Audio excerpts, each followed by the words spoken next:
Start करेंगे GOC से। ठीक है, देखो सिंपल सा है, सिंपल सिंपल शब्द बोलूंगा, कोई मुश्किल शब्द नहीं बोलूंगा, बिल्कुल आसानी से चलेंगे। देखो इलेक्ट्रॉनिक इफेक्ट्स, इलेक्ट्रॉनिक इफेक्ट्स हमारे पास कौन से होते हैं? इंडक्टिव इफेक्ट, रेजोनेंस, रेजोनेंस में ही है मीजोमरिक इफेक्ट। अब रेजोनेंस और मीजोमरिक इफेक्ट का क्या लफड़ा है ये आगे जाके रेजोनेंस में देखेंगे। और ये है हाइपर कॉन्जुगेशन, ये है electromeric effect. Inductive, resonance, hyper conjugation, electromeric effect. ठीक है, अब एक इंपॉर्टेंट बात मैं बोलने जा रहा हूं, जो ये पहले तीन हैं ये है परमानेंट इफेक्ट, और ये जो बेचारा इलेक्ट्रोमेरिक है ये है टेम्परेरी इफेक्ट। ठीक है, बहुत इंपॉर्टेंट पॉइंट है। दूसरा इंपॉर्टेंट पॉइंट मैं बोलने जा रहा हूं कि जब भी इंडक्टिव इफेक्ट के साथ डील करेंगे तो याद रखना है कि ये डिस्टेंस डिपेंडेंट होता है, डिस्टेंस पे इसका इफेक्ट डिपेंड करता है। पर रेजोनेंस है ये डिस्टेंस पे डिपेंड नहीं करता, और हाइपर कॉन्जुगेशन में तो हम डिस्टेंस की बात करते ही नहीं, उसमें तो अपना जो भी होता है आगे जाके देख लेंगे। ठीक है, ये डिस्टेंस डिपेंडेंट और ये डिस्टेंस पे नहीं डिपेंड करता। अब स्टार्ट करते हैं हम इंडक्टिव इफेक्ट के साथ। ठीक है, देखो इंडक्टिव इफेक्ट दो टाइप का हो सकता है, प्लस आई या माइनस आई। प्लस आई का सीधा सीधा मतलब है कि जो इलेक्ट्रॉन देंगे, है ना, जो ग्रुप इलेक्ट्रॉन देंगे वो क्या शो करेंगे? प्लस आई इफेक्ट, और जो इलेक्ट्रॉन को खींच लेंगे वो शो करेंगे माइनस आई इफेक्ट। ठीक है, बहुत इजी ट्रिक है, एक कॉलेज की सिंपल सी स्टोरी बताऊंगा, उसी स्टोरी से आपका पूरा टॉपिक इजीली कवर हो जाएगा। ठीक है, तो स्टार्ट करते हैं। देखो एक कॉलेज में दो बहुत हैंडसम लड़के थे, एक कॉलेज में दो बहुत हैंडसम लड़के थे, एक का नाम था फरहान और एक का नाम था सलमान। मतलब फरहान और सलमान जैसा पूरे कॉलेज में कोई भी नहीं था। पर एक दिन क्या हुआ, उस कॉलेज में एक बहुत खूबसूरत लड़की जिसका नाम था करीना, बहुत खूबसूरत लड़की जिसका नाम था करीना, उसकी एंट्री हुई। तो वो करीना इतनी खूबसूरत थी कि फरहान और सलमान भी उससे बात करने में डर रहे थे, मतलब फरहान और सलमान भी उससे बात नहीं कर पाए। तो अब पूरे कॉलेज में यही फोकस चल रहा है कि खूबसूरत करीना को हेलो कौन बोलेगा, खूबसूरत करीना को हेलो कौन बोलेगा औरों से पहले, मतलब बाकियों से पहले। ठीक है, अब अपनी ट्रिक को हम पेज पे उतार के देखते हैं। देखो नो फरहान नो सलमान, तो कौन खूबसूरत करीना को हेलो बोलेगा औरों से पहले? अब देखो नो फरहान मतलब ना फरहान बोल पाया, नो सलमान मतलब ना सलमान बोल पाया, तो कौन खूबसूरत करीना को हेलो बोलेगा औरों से पहले? देखो बारी बारी से देखते हैं। सबसे पहले है नो फरहान। अब नो से हमने लिया एन और फरहान से हमने लिया एफ आर एच। अब इसको सिंपल मैथ की तरह मल्टीप्लाई कर दो बस। सबसे पहले आ गया NF3 आयन, फिर NR3 आयन, फिर NH3 आयन। तो सबसे ज्यादा माइनस आई हो जाएगा NF3 आयन का, फिर NR3 आयन का, फिर NH3 आयन का। तो ये तीन अपने सबसे पहले हो गए।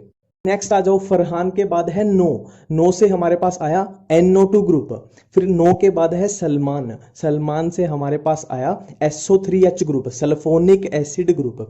फिर नेक्स्ट है कौन, कौन से हमारे पास आया CN, CN मतलब साइनाइड ग्रुप। फिर नेक्स्ट है खूबसूरत, खूबसूरत की स्पेलिंग याद रखना COOH से स्टार्ट हो रही है, तो ये डायरेक्ट ग्रुप आ जाएगा COOH ग्रुप। ठीक है, फिर नेक्स्ट है करीना, करीना से हमारे पास आया COR ग्रुप। ठीक है, फिर नेक्स्ट है हेलो, हेलो से हमारे पास आया हेलोजन, और हेलोजन में वो तो सिंपल हो जाएगा कि जिसकी इलेक्ट्रोनेगेटिविटी ज्यादा है, जैसे फ्लोरीन की ज्यादा है तो फ्लोरीन का सबसे ज्यादा माइनस आई, और फिर क्लोरीन, फिर ब्रोमीन, फिर आयोडीन। ठीक है, ये हेलोजन अपना कवर हो गया। फिर नेक्स्ट है ओरो से पहले, ओरो में OR फिर OH, पहले OR ग्रुप फिर OH ग्रुप, फिर पहले से हमारे पास आ जाएगा फिनाइल। अब इसको प्रॉपर तरीके से देखेंगे तो ये कुछ ऐसा दिखेगा आपको। ठीक है, अब देखो हमें माइनस आई का ऑर्डर याद हो चुका है, अब हम बात करते हैं प्लस आई के ऑर्डर के बारे में। देखो इसमें कुछ याद नहीं करना, ऑटोमेटिक है, सिर्फ ये दो बातें याद रखनी है। कौन सी दो बातें? कि प्लस आई कौन से टाइप के ग्रुप शो करेंगे? इस टाइप के, जैसे इस टाइप के मतलब जिसमें कार्बन और हाइड्रोजन के अलावा आपको कुछ ना दिखे, और साफ शब्दों में बोलूं तो अल्काइल ग्रुप, ठीक है, अल्काइल ग्रुप इस टाइप के ग्रुप शो करेंगे प्लस आई। और दूसरी बात है कि जब भी ट्रीटियम, ड्यूटीरियम और हाइड्रोजन इनकी लड़ाई करवाई जाए, प्लस आई इफेक्ट में होगा ये, इनकी लड़ाई करवाई जाए तो जो सबसे भारी यानी ट्रीटियम है वो जीत जाएगा, फिर ड्यूटीरियम, फिर हाइड्रोजन। अब इनसे आपके सारे क्वेश्चन हो जाएंगे। अब देखो इंडक्टिव इफेक्ट के क्वेश्चंस करके देख लेते हैं। देखो इसमें आपको बताना है स्टेबिलिटी ऑफ कार्बन अनायन, कौन सा ज्यादा स्टेबल है। देखो पूरी केमिस्ट्री में जब भी आपसे कार्ब अनायन की स्टेबिलिटी पूछी जाए तो ऐसे याद रखना कि ये माइनस जो चार्ज है ये एक तरीके का दुख है। अब इसका दुख कौन कितना घटाएगा इस बेस पे हम स्टेबिलिटी चेक कर लेंगे। देखो ये है NO2 ग्रुप, ये है SO3H ग्रुप, दोनों क्या लगाएंगे माइनस आई, दोनों लगाएंगे माइनस आई, मतलब ये इसका दुख कम कर रहे हैं। ये बात तो क्लियर है कि दोनों इसका दुख कम कर रहे हैं। अब कौन ज्यादा कर रहा है कौन कम कर रहा है, तो हमने इंडक्टिव माइनस आई की ट्रिक में किया था कि NO2 का जो माइनस आई है वो SO3H वाले ग्रुप से क्या होगा, स्ट्रोंगर होगा। तो इसका माइनस आई स्ट्रोंग है तो यह इसका दुख भी ज्यादा कम कर देगा, तो ये हो जाएगा ज्यादा स्टेबल। ठीक है, एक क्वेश्चन देख लेते हैं ये प्लस आई के रिलेटेड। देखो इसमें क्या होगा, देखो सिंपल सी बात है ना। देखो ये CH3 ग्रुप क्या करेंगे, प्लस आई लगाएंगे, CH3 ग्रुप क्या करेंगे, प्लस आई लगाएंगे, मतलब ये इसको इलेक्ट्रॉन देंगे, ये इसको इलेक्ट्रॉन देंगे। अब यहां पे पूछा गया है कार्बोकटायन की स्टेबिलिटी। कार्बोकटायन की स्टेबिलिटी का जब भी कोई क्वेश्चन आए तो ऐसे याद करो कि इसको पैसे चाहिए, इसको पैसे चाहिए, इसको पैसे चाहिए, यानी इसको इलेक्ट्रॉन चाहिए। अब देख लो किसको ज्यादा पैसे मिल रहे हैं। देखो इसको 3 बंदे पैसे दे रहे हैं और इसको सिर्फ 2 बंदे दे रहे हैं और इसको एक ही बंदा दे रहा है, तो इसको 3 बंदे दे रहे हैं, तो ये ज्यादा स्टेबल हो जाएगा। क्लियर बात है। अब देखो नेक्स्ट क्वेश्चन है स्टेबिलिटी ऑफ कार्बोकटायन बतानी है। अब मैंने क्या बोला, कार्बोकटायन की जब भी स्टेबिलिटी पूछी जाए तो ऐसे याद करो इसको पैसे चाहिए, तो सिंपली ये देख लो कौन ज्यादा पैसे दे रहा है। देखो दोनों पैसे दे रहे हैं, ये बात तो क्लियर है, दोनों प्लस आई लगा रहे हैं, ये भी प्लस आई, ये प्लस आई, दोनों पैसे दे रहे हैं, ये बात तो क्लियर है। अब कौन ज्यादा पैसे दे रहा है, देखो ये पैसे तो दे रहा है पर ये गरीब आदमी है, थोड़ा छोटा सा आदमी है, और ये देखो कितना अमीर आदमी है, कितना बड़ा आदमी है, तो अमीर आदमी ज्यादा पैसे दे देगा, तो ये हो जाएगा ज्यादा स्टेबल। ठीक है, अब नेक्स्ट आपसे पूछा जाए कि इसमें एसिडिक स्ट्रेंथ बताओ, तो सिंपली ये एक तरीके का स्टेबिलिटी ऑफ कार्ब अनायन का क्वेश्चन है। देखो एसिडिक स्ट्रेंथ पूछा है ना, ऑर्गेनिक केमिस्ट्री में जब भी एसिडिक स्ट्रेंथ का क्वेश्चन आए तो सिंपल एक काम करो। देखो एसिड का काम क्या होता है, एसिड का काम होता है H+ को देना, H+ को देना, तो बचा क्या, ये माइनस माइनस। अब ये क्या क्वेश्चन बन गया, स्टेबिलिटी ऑफ कार्ब अनायन, ये माइनस चार्ज जिसमें ज्यादा स्टेबल होगा उसमें क्या हो जाएगी, ज्यादा एसिडिक स्ट्रेंथ। ठीक है, सिंपल है। अब देखो ये ग्रुप है कैसा, माइनस आई ग्रुप, और ये ग्रुप है कैसा, प्लस आई ग्रुप। अब ये माइनस चार्ज क्या है, इसके पास दुख है और ये दुख इसको घटाना है। अब माइनस आई क्या करेगा, इसके दुख को घटाएगा, और प्लस आई तो उल्टा इसके दुख को बढ़ा देगा, तो ये दुख घटा रहा है, तो ये स्ट्रक्चर ज्यादा स्टेबल, मतलब ये ज्यादा एसिडिक होगा।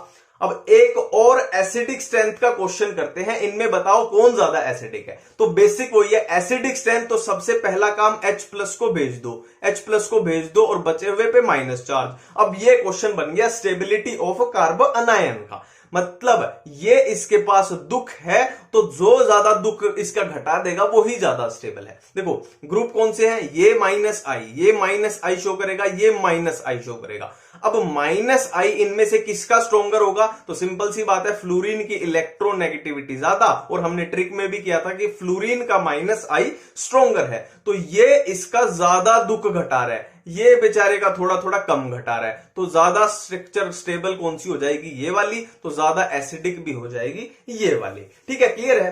अब करते हैं एक बेसिक स्ट्रेंथ का क्वेश्चन। देखो बेसिक क्या होता है, बेस क्या होता है? बेस सिंपली होता है कि जो ये लोन पेयर है, ये इलेक्ट्रॉन पेयर है, इनको जो डोनेट करेगा, है ना। अब कंपेयर कैसे करें? सिंपल सी बात है, जो अच्छा डोनेट करेगा, है ना, इन इलेक्ट्रॉन पेयर्स को जो अच्छा डोनेट करेगा, ज्यादा डोनेट करेगा, वो होगा स्ट्रॉन्ग बेस। क्लियर है ये बात? अब देखो यहां पे इलेक्ट्रॉन डेंसिटी अगर जितनी होगी, है ना, इलेक्ट्रॉन डेंसिटी मान लो इसमें ज्यादा होगी या इसमें ज्यादा होगी, उस बेस पे हम डिसाइड करेंगे। अब देखो यहां पे हमें ज्यादा से ज्यादा इलेक्ट्रॉन चाहिए अच्छा बेस होने के लिए। देखो ये है प्लस आई ग्रुप, ये भी है प्लस आई ग्रुप, पर क्या है, ये है थोड़ा अमीर आदमी, ये है थोड़ा अमीर आदमी, और ये थोड़ा सा गरीब आदमी है। मतलब ये थोड़े से इलेक्ट्रॉन देगा और ये यहां इसको बहुत ज्यादा इलेक्ट्रॉन डेंसिटी प्रोवाइड कराएगा। तो यहां जितनी ज्यादा इलेक्ट्रॉन डेंसिटी उतना अच्छा ये डोनेट करेगा, तो उतना अच्छा ये बेस हो जाएगा। ठीक है, क्लियर है? अब इंडक्टिव इफेक्ट के बाद हम बात करने वाले हैं रेजोनेंस के बारे में। ठीक है, देखो सबसे पहले देखते हैं कि रेजोनेंस और मीजोमेरिक इफेक्ट इन दोनों का क्या पंगा है। देखो अगर कोई बोल दे कि रेजोनेंस और मीजोमेरिक इफेक्ट एक ही बात होती है, जो कि बहुत सारी बुक्स में भी लिखा हुआ है, तो वो बिल्कुल भी गलत नहीं है। पर कंफ्यूजन से बचने के लिए क्या करेंगे, मैंने इन दोनों को अलग कर दिया। ऐसे याद रखना है कि रेजोनेंस के बहुत सारे बच्चे हैं, जिनमें से एक बच्चा है मीजोमेरिक इफेक्ट। मतलब मैं और क्लियर शब्दों में बोलूं तो हर रेजोनेंस मीजोमेरिक इफेक्ट नहीं है, but her mesomeric effect resonance है। ठीक है, इसको ऐसे याद रखना। और मीजोमेरिक इफेक्ट के बहुत सारे क्वेश्चन बनते हैं, जो मैं बिल्कुल एक अलग पूरी वीडियो लगेगी उस पे, क्योंकि इससे क्वेश्चन ही बहुत सारे हैं। इसमें हम कवर करेंगे रेजोनेंस। देखो मीजोमेरिक इफेक्ट को मैं पहचानने का तरीका बता देता हूं। देखो इस टाइप का अगर आपसे क्वेश्चन पूछा गया है कि बेंजीन रिंग है, उस पर कुछ भी हो सकता है, मैंने यहां पे कार्बोकटायन बनाया, कार्बो अनायन हो सकता है, फ्री रेडिकल हो सकता है, कुछ भी हो सकता है। और ऐसे कोई बेंजीन रिंग पे कहीं भी ऑर्थो मेटा पैरा कहीं भी ग्रुप अटैच है, अब ये ग्रुप प्लस एम भी हो सकता है, माइनस एम भी हो सकता है। तो इस तरीके का क्वेश्चन अगर पूछा गया है तो वो क्वेश्चन है मीजोमेरिक इफेक्ट का। और रेजोनेंस के क्वेश्चन किस तरीके से है वो देखेंगे। पहले बात करते हैं कि रेजोनेंस होती कब है। ठीक है, तो रेजोनेंस होने की सिर्फ दो कंडीशन आपको याद रखनी है, सिर्फ और सिर्फ दो कंडीशन। पहली कंडीशन क्या कहती है कि A double bond B single bond C, और इस सी पे या तो पॉजिटिव चार्ज या नेगेटिव चार्ज या फ्री रेडिकल या लोन पेयर। मैं फिर से रिपीट करता हूं, पहली condition A double bond B single bond C, इस सी पे या पॉजिटिव चार्ज या नेगेटिव चार्ज या फ्री रेडिकल या लोन पेयर, इस केस में रेजोनेंस प्रेजेंट होगी। ठीक है, अब सेकंड केस क्या है, कॉन्जुगेटेड सिस्टम। ये सिंपल क्या कहता है, double bond single bond, double bond single bond, double bond single bond. मतलब इस तरीके की आपको कहीं ट्रेन मिल जाए, double single double single double single, तो वो है कॉन्जुगेटेड सिस्टम, इसमें भी रेजोनेंस प्रेजेंट होगी। ठीक है, क्लियर बातें हैं, बस इनको याद रखना है। अब देखो क्वेश्चंस करके देखते हैं, इन दोनों में से बताओ कौन ज्यादा स्टेबल है। तो सबसे पहले रेजोनेंस चेक करते हैं। ये दो कंडीशन हो सकती है। ठीक है, दूसरी कंडीशन तो इसमें हमें दिख नहीं रही है ना, वो ट्रेन चलती हुई दिख नहीं रही, डबल सिंगल। तो फर्स्ट वाली चेक करते हैं, A double bond B single bond C, और सी पे इनमें से कुछ भी हो सकता है। अब देखो A double bond B single bond C, और सी पे पॉजिटिव चार्ज, मतलब इसमें रेजोनेंस है।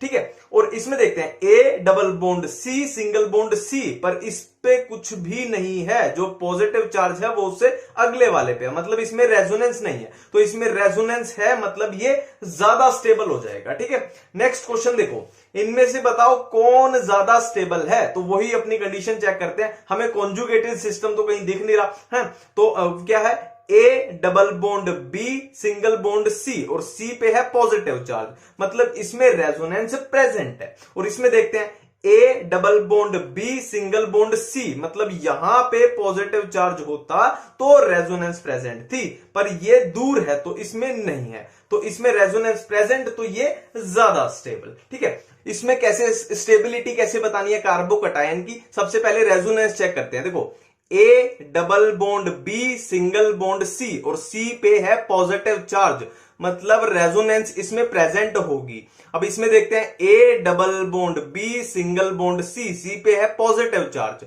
इसमें भी रेजोनेंस होगी। अब इसमें A double bond B single bond C, C पे पॉजिटिव चार्ज, इसमें भी रेजोनेंस है, तीनों में रेजोनेंस प्रेजेंट है। अब कैसे डिसाइड करें, तो सिंपल सी बात है, ये देख लेते हैं किसमें अच्छी रेजोनेंस है किसमें बुरी रेजोनेंस है। ठीक है, अब इसमें देखो रेजोनेंस कितनी अच्छी हो रही है, double single double single double single double single, मतलब ये पॉजिटिव चार्ज को कितना अच्छा पूरा रोड मिल गया घूमने के लिए, है ना।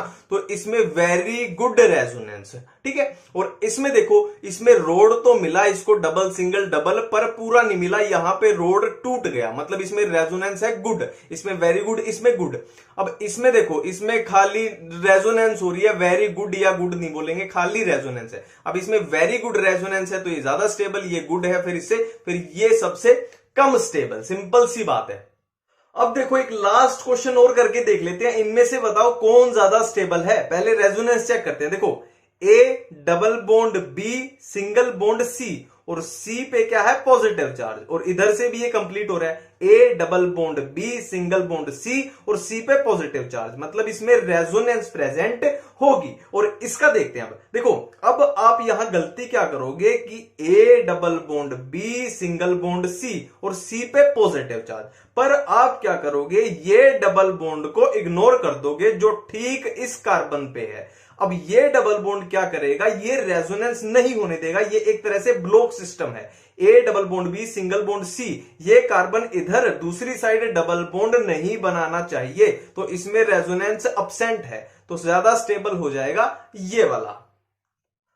अब बात करते हैं कि रेजोनेटिंग स्ट्रक्चर्स की स्टेबिलिटी कैसे चेक करनी है। इसकी सिंपल सी ट्रिक है। क्या ट्रिक है, बॉन्ड। ठीक है, क्या ट्रिक है, बॉन्ड। देखो सबसे पहले अप्लाई करना है बी, बी अगर फेल हो जाए तो फिर ओ, और बी एंड ओ दोनों फेल हो जाए तो N, and B and O and N ये तीनों फेल हो जाए तो जाना है डी पे। देखो बी क्या बोलता है, नंबर ऑफ पाई बॉन्ड्स गिन लो, जिसमें नंबर ऑफ पाई बॉन्ड्स ज्यादा होंगे वो ज्यादा स्टेबल हो जाएगा। अगर ये वाला रूल फेल हो जाता है तो हमें जाना है ओ पे। ओ क्या बोलता है कि ऑक्टेट, जिसका ऑक्टेट कंप्लीट है वो ज्यादा स्टेबल होगा। अगर ये भी फ्लॉप हो जाता है तो जाना है एन पे। एन क्या बोलता है, दो चीजें बोलता है, सबसे पहले है न्यूट्रलिटी फिर है नेगेटिविटी, मतलब सबसे पहले न्यूट्रल जो मॉलिक्यूल होगा वो चार्ज वाले मॉलिक्यूल से ज्यादा स्टेबल होगा, और दूसरा क्या है इसमें नेगेटिविटी, मतलब इलेक्ट्रोनेगेटिविटी। ये सिंपल सा बोलता है कि जो मोर इलेक्ट्रोनेगेटिव एटम है उस पे नेगेटिव चार्ज होना चाहिए, और मोर इलेक्ट्रोपॉजिटिव एटम है उस पे पॉजिटिव चार्ज होना चाहिए। और लास्ट है डी, ये तीनों फ्लॉप हो जाएं तो लास्ट है डी। ये क्या बोलता है कि देखो सेम चार्ज है, मान लो पॉजिटिव और पॉजिटिव चार्ज हैं, वो दूर होने चाहिए। सिंपल सा है ना, पॉजिटिव और पॉजिटिव चार्ज आपस में रिपेल करेंगे, या नेगेटिव नेगेटिव ले लो, है ना। तो सेम चार्ज है वो एक दूसरे से दूर होने चाहिए, और ऑपोजिट जो चार्ज हैं जैसे पॉजिटिव और नेगेटिव हैं आपस में अट्रैक्ट करेंगे, कॉमन सेंस है, तो वो पास में होने चाहिए। इनमें बताओ कौन सी स्ट्रक्चर ज्यादा स्टेबल है, तो सिंपली ये अप्लाई करना है। सबसे पहला रूल क्या कहता है, बॉन्ड। ठीक है, बी ओ एन डी, सबसे पहले बी फिर ओ फिर एन फिर डी। देखो बी क्या कहता है कि नंबर ऑफ पाई बॉन्ड्स, जिसमें पाई बॉन्ड्स ज्यादा वो स्ट्रक्चर ज्यादा स्टेबल होगी, तो पाई बॉन्ड्स गिन लो। देखो इसमें कितने पाई बॉन्ड्स, एक और दो, इसमें दो, इसमें कितने, एक। अब चार्ज वार्ज कुछ देखना ही नहीं आपको, इसमें पाई बॉन्ड ज्यादा मतलब ये ज्यादा स्टेबल, अपना काम बी से ही चल गया, पहले से ही चल गया।